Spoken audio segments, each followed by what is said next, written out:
Good day, sir. I am Ferlin May Nietes. I am the second reporter, and my report is all about the organization. Organization hears individual relate the values they hold to those already held and integrate them into harmonious and consistent philosophy. Examples include discussing, theorizing, formulating, balancing, and examining. So here in the organization, ito ay tumutukoy sa isang kilos o sa isang kilos ng isang tao na um, na pinapaugnay o inuugnay yung ang lahat ng mga ideya na inyong nalalaman at ang nalalaman ng nito sa mga kasamahan mo na kung gagawa kayo ng isang pangkatang gawain. Halimbawa, lahat kayo ay mag-share kayo ng knowledge nyo sa isa't isa, which is the example, meron kayong isang problem na binigay at lahat kayo magbibigay o magdi-discuss kayo sa inyong kagrupo na lahat magbibigay ng ideya at di naman lahat pareha yung mga ideya na binibigay, no? So you must all of the group mates must give their own idea to this problem na inyong maisusolve, at lahat na yun ay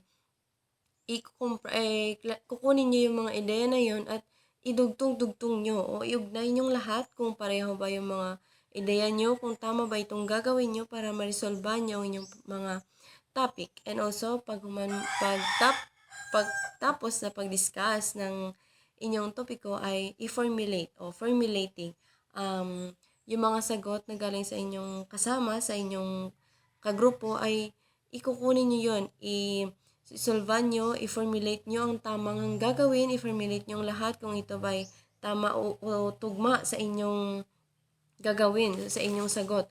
At lahat ay magbibigay at lahat ay tatalakayin ninyo sa inyong loob ng isang presentasyon.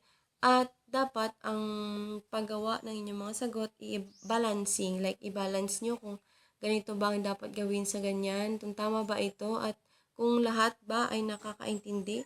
At yun ang inyong gagawin sa tinatawag na organization na lahat ay kooperasyon o like mag-oorganisa o organisasyon o organisan nyo ang inyong mga sagot, i-combine nyo kung tama ba ito o mali sa isang diskasyong ginawa o binigay sa inyo. At ang pangalawa ay the characterization by value or value set. At this highest level, individuals act consistently in accordance with the values they have internalized. Example is include revising, requiring, avoiding, resisting, managing, and resolving.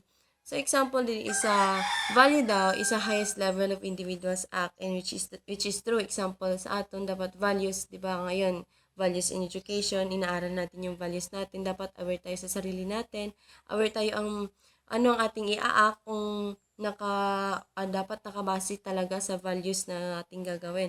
And as a future teacher, no, alam natin sa sarili natin, example, no, soon as we teach na sa students, you as a teacher, know your values, know your limitations, your attitudes, so para i-show sa students mo. And for that, you would be respectful sa imong mga students. And one of the example of this is the revising, include examples are revising, requiring, avoiding. Example dito is like sa paggawa ng yung group task o pangkatang gawain pa rin, na gagawa kayo ng isang modelo ng daloy na ekonomiya. So kayo, alam nyo kung hanggang alam nyo yung tamang gawin, alam nyo kung gagawin nyo to, tama ba ang maging resulta, which is maging advanced kayo ba? Like, advanced critical think. You must be critical thinking for those project na inyong gagawin, which is dapat talaga mapanindigan nyo, o like you have to manage yourself also nga na kaya nyong gawin yung mga ganyang bagay. And avoiding, example sa avoiding is like you know your limitations, you know how to avoid in that certain problem.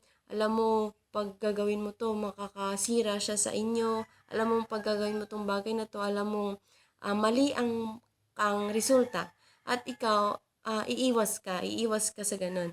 And resisting and managing and resolving. And also to have a highest level of values, alam mo kung paano i-resolve ang mga problema, paano mo gagawa ng solusyon, paano mo i-manage ang sarili mo, paano mo gawing mas mag-grow ang inyong sarili to those type of problems. Examples, as a student, we know how to resolve our problem, we know how to avoid and set limitations in all cost. Example, as when we communicate now, we know what is the boundaries between me and other people, and I know if I'm maglapaw ka sa imong limitation is like kalain gid ang resulta. So you must be aware of yourself and all your actions, syempre. And that's all, sir. And good day. I am Ferlin Minates. Thank you, sir. God bless po.